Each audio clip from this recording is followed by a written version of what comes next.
I still remember our first week after having launched. We were on the App Store for like a week and we had just two customers. And it was a bit scary, but then again, you learn to grow from that, and you learn from your mistakes. I think the biggest thing that we did that helped us a lot was So Pulkit, great to have you on this particular video. Thank you for taking out your time for this.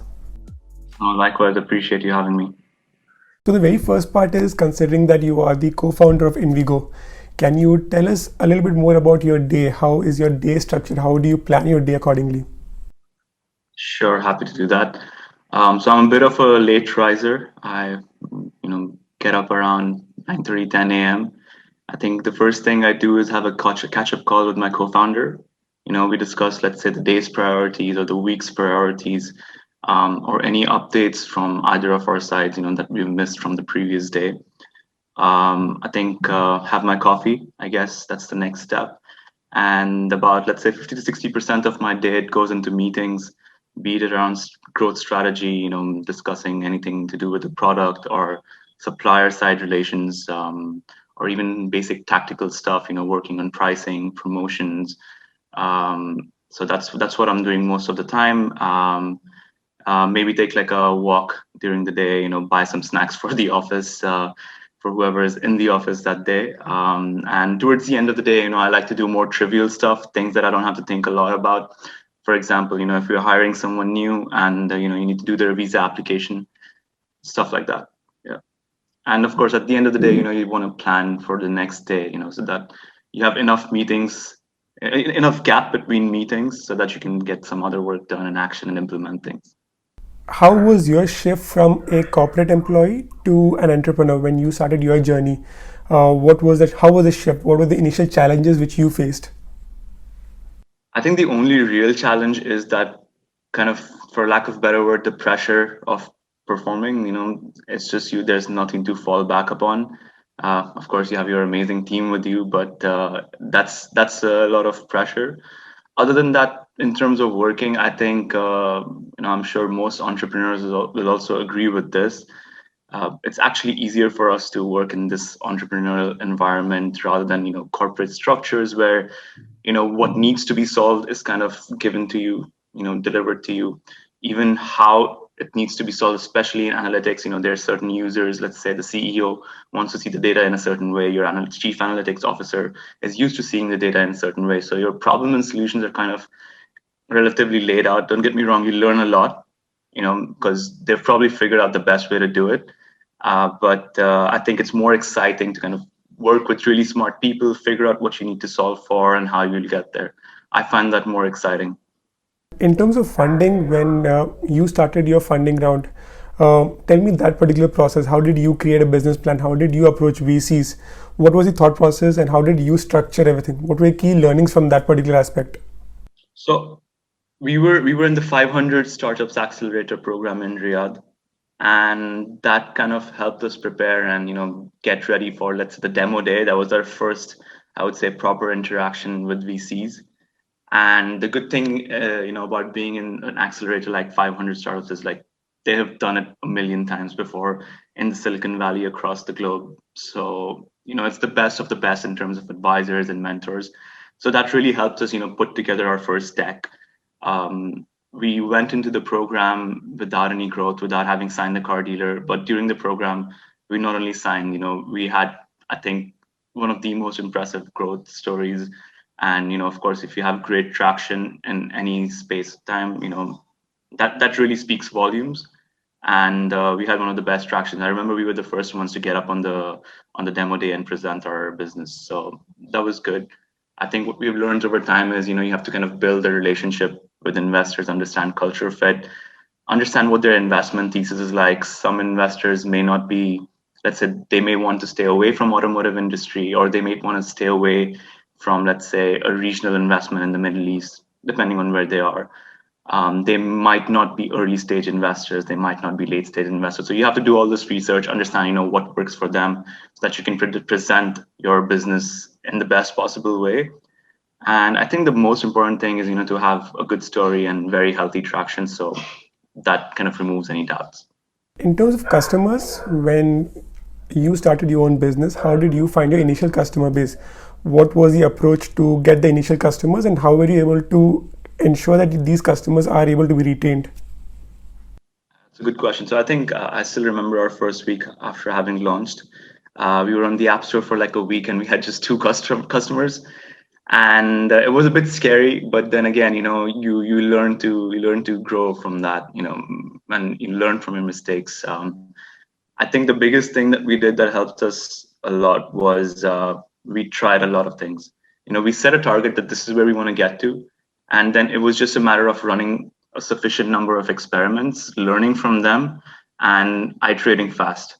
And that's what we've done since then. Of course, eventually over time it becomes business as usual, and you know how to acquire customers, you know how to retain customers. But once that becomes business as usual, you agree, okay, this is what we do in the norm, and now this is the growth that we want to chase after. And we need to learn more, we need to run more experiments, a lot of hypothesis testing. So yeah, it's just a bunch of experiments, a bunch of non-lethal, let's say, failures, and you'll get there. What are the main insecurities which you actually face when you're running your own business? So I think insecurity is a bit of a strong word. There's a lot of challenges, especially at this stage. It's not just me and my co-founder. It's a big team. It's a lot of people who have cars through us. We're generating a substantial amount of revenue. That we're paying salaries. So there's a lot of impact that's being created. So, and of course there are investors and families at the same time who have sacrificed and who have put in their money. And I think there's a lot of pressure to that. Not like too big to fail or anything, but it's bigger than yourself at this point. So you have this always at the back of your head that you need to do the best that you can to make sure you can sustain and grow this at a healthy healthy base. And I think that would be one of, let's say, not the insecurity, I don't know, it's a challenge, or it's an added pressure that comes from running your own business. Even though your startup is relatively new, if you had to look back, what would be those three things which you think you could have done better, or you would have done differently? It's a good one. I think all even my co-founder would agree with this. And one thing we like to do is kind of retrospectively look back and see, like, how could we have done things better. So, and I think we both agree that we would have definitely gone to market faster. We would have released a version of the app much faster on the app stores. I don't think your product is ever complete. So, you know, experiment, learn, grow. That's the idea. We would have made smaller bets. I think initially, especially in spend wise in the first few months, we were not as efficient. Not We made some big bets, and not that big again. Otherwise we wouldn't have lived to survive another day. But I think we should have made smaller bets, learn faster. And I think one thing that we learned later on is how to build like a healthier ongoing relationship with our investors. I don't think we were as good back when we started versus where we are today. So those are, let's say, the three top things that I would kind of do slightly differently. What are your top three learnings from running a particular business? I think sure. So first is I would say cash is king. Always fundraise. Let's say when you have a good amount of money and runway in your bank, um, it's just easier. And you could be doing a really good job in your business, but if you don't have money to pay salaries for the next year, or run your business for the next year effectively, I think it's a tough spot to raise money in that kind of a situation. So you never want to be there. I think another one is traction beats everything. So like if you have strong numbers, and if you have a strong growth story, that speaks for itself. And ideally 80% of your time should be spent doing just that, you know getting your growth, getting your numbers. The other can be more strategic stuff, more impact based stuff, or maybe even fundraising and hiring is the rest of the 20%, even though it's super important. Actually, I would say hiring smart people, rather smarter people, is again one more top three learnings for sure, because I think talent is hard to find and it takes a lot of time. Um, I know we've hired people after 3 months of looking for the right person, taking them through multiple rounds of interviews, and we've realized hiring top talent kind of solves a lot of your problems going forward. And even if it costs, even if it's expensive, I think it's worth it. If you've of course done your due diligence very well in this process, and you can take the risk, it's worth it. They'll make the impact that kind of more than justifies their salary. If you had to give one final advice to anyone who is in that thought process that whether they should leave their job or whether they should start their own business, what advice would you give them?